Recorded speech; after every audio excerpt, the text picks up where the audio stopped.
Clause. आज हम क्या पढ़ेंगे कि सेंटेंस क्या होता है और उसमें फ्रेज एंड क्लॉजेस क्या क्या होते हैं। तो द सेंटेंस क्या होता है? ग्रुप ऑफ वर्ड्स जो एक सिस्टमैटिक ऑर्डर में अरेंज्ड है और उनका कोई कंप्लीट सेंस बन रहा है। तो we use words to express our thoughts, however only words are not enough to express complete thoughts। मतलब हम वर्ड्स यूज करते हैं अपने थॉट्स को एक्सप्रेस करने के लिए, बट वर्ड्स इनफ नहीं होते हमारे थॉट्स को एक्सप्रेस करने के लिए, इसलिए हम क्या यूज करते हैं? Sentences. They should stand in a proper sequence to make complete sense। और सेंटेंस में क्या होना चाहिए? वर्ड्स प्रॉपर सीक्वेंस में होने चाहिए। क्यों? क्योंकि तभी वो क्या बनाएंगे? Complete sense. Such a group of words is called a sentence। और ऐसे ग्रुप ऑफ वर्ड्स को हम क्या कहते हैं? sentences। Now definition: a group of words arranged in a definite order so as to make complete sense is called a sentence। Group of words होते हैं definite order, मतलब कि अपने प्रॉपर सीक्वेंस में अरेंज्ड होते हैं टू मेक कंप्लीट सेंस। ऐसे sentences, ऐसे वर्ड्स, ग्रुप ऑफ वर्ड्स को हम क्या कहते हैं? Sentences. Now read the following group of words.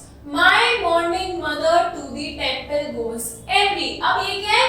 These are jumble words. क्यों? क्योंकि ये वर्ड्स तो है बट इनका कोई सेंस नहीं बन रहा complete.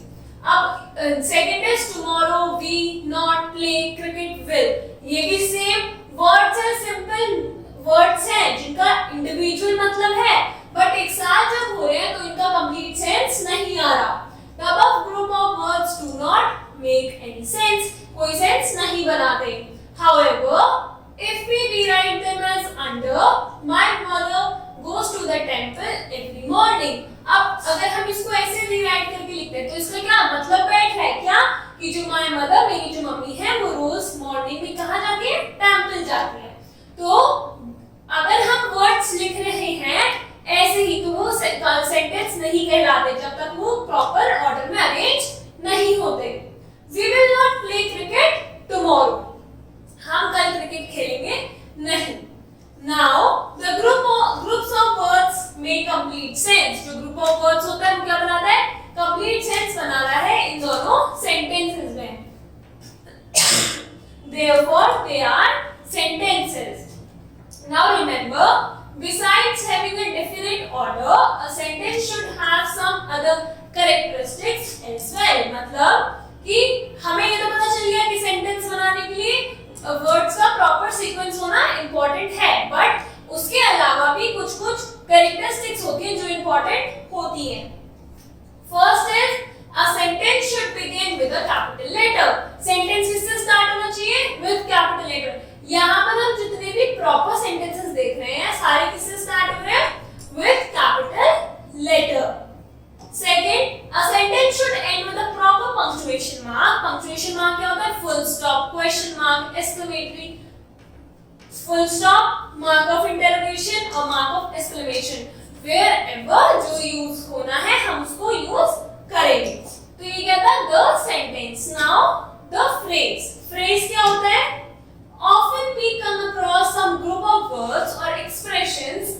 They make sense but not complete sense। कुछ ऐसे वर्ड्स होते हैं जो कंप्लीट सेंस नहीं बनाते, सेंस बनाते हैं बट वो कंप्लीट सेंस नहीं बनाते। For example, in the park, park में, बट अब हमें इसके ना आगे पता सेंटेंस है कि क्या पार्क में क्या हो रहा है या फिर कौन है पार्क में, हमें कुछ नहीं पता, बट हमें ये पता है इन द पार्क, पार्क में। ऑफ नो यूज, किसी काम का नहीं। At random, at a sensor, joys and sorrows, at the 11th hour, etc। अब ये क्या है? These are some group of words जिनका individually ऐसे मतलब है but वो complete sense नहीं बना रहे हैं। Now definition: a group of words that make sense but not complete sense। Sense कैसे बना रहे हैं? हमें पढ़ के पता चल रहा है in the park मतलब पार्क में। कंप्लीट सेंस क्यों नहीं बना रहे? क्योंकि ना हमें इसका सब्जेक्ट पता ना वर्ब पता, हमें सेंटेंस में कुछ नहीं पता, इसलिए इन्हें क्या कहते हैं? Phrase. Note, a phrase can be changed into a sentence by adding some words to it. और फ्रेज किसमें चेंज हो सकता है? सेंटेंसेस में। कैसे? उसके साथ कुछ वर्ड्स को ऐड करके। फॉर एग्जाम्पल द चिल्ड्रन वो प्लेइंग इन द पार्क। अब इसमें क्या था फ्रेज इन द पार्क, तो इन द पार्क है। अब ये कंप्लीट सेंस क्यों बना रहा है कि पार्क में कौन है, बच्चे क्या कर रहे हैं, खेल रहे हैं। तो द चिल्ड्रन वो playing in the park. Work done at random doesn't give fruit. अब एट रैंडम का यहाँ मतलब हो रहा है कि work done at random doesn't give fruit. Joys and sorrows are part of life. This book is of no use to me. तो अब अगर हमने phrases को sentences में use करा तो उनका proper meaning आ रहा है। The whole city was at a standstill due to the strike. We reached the station at the 11th hour. Now note, a sentence always has a verb in it.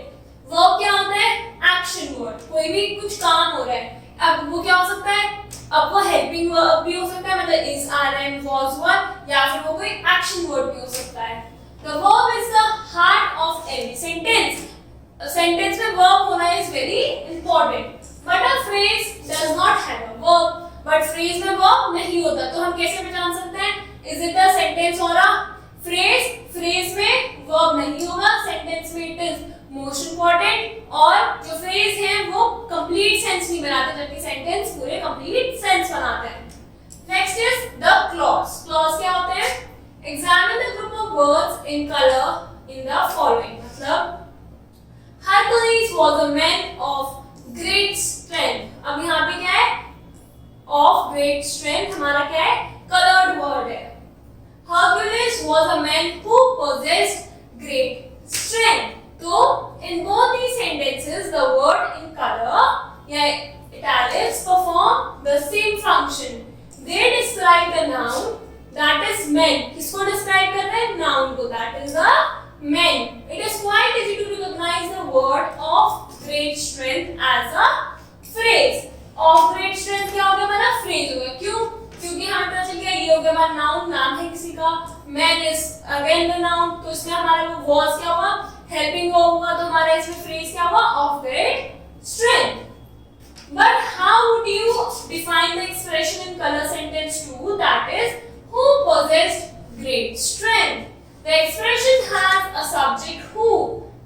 सब उसमें क्या, who मतलब क्या हो गया, who हो गया pronoun, मतलब कि सब्जेक्ट हो गया, as well as finite verb। Verb क्या हो गया इसमें, possess, तो who आ गया हमारा क्या, सब्जेक्ट, वर्ब भी आ गया, एंड इसलिए क्या कहलाता है, क्लॉज। क्यों, क्योंकि इसमें हमारा सब्जेक्ट भी है और क्या है, वर्ब भी है।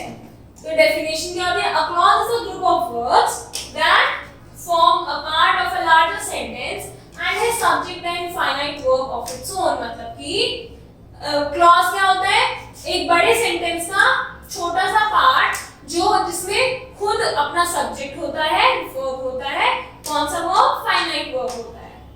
Now note, both a phrase and a clause are only part of a sentence. दोनों क्या है, पार्ट ऑफ अ सेंटेंस है।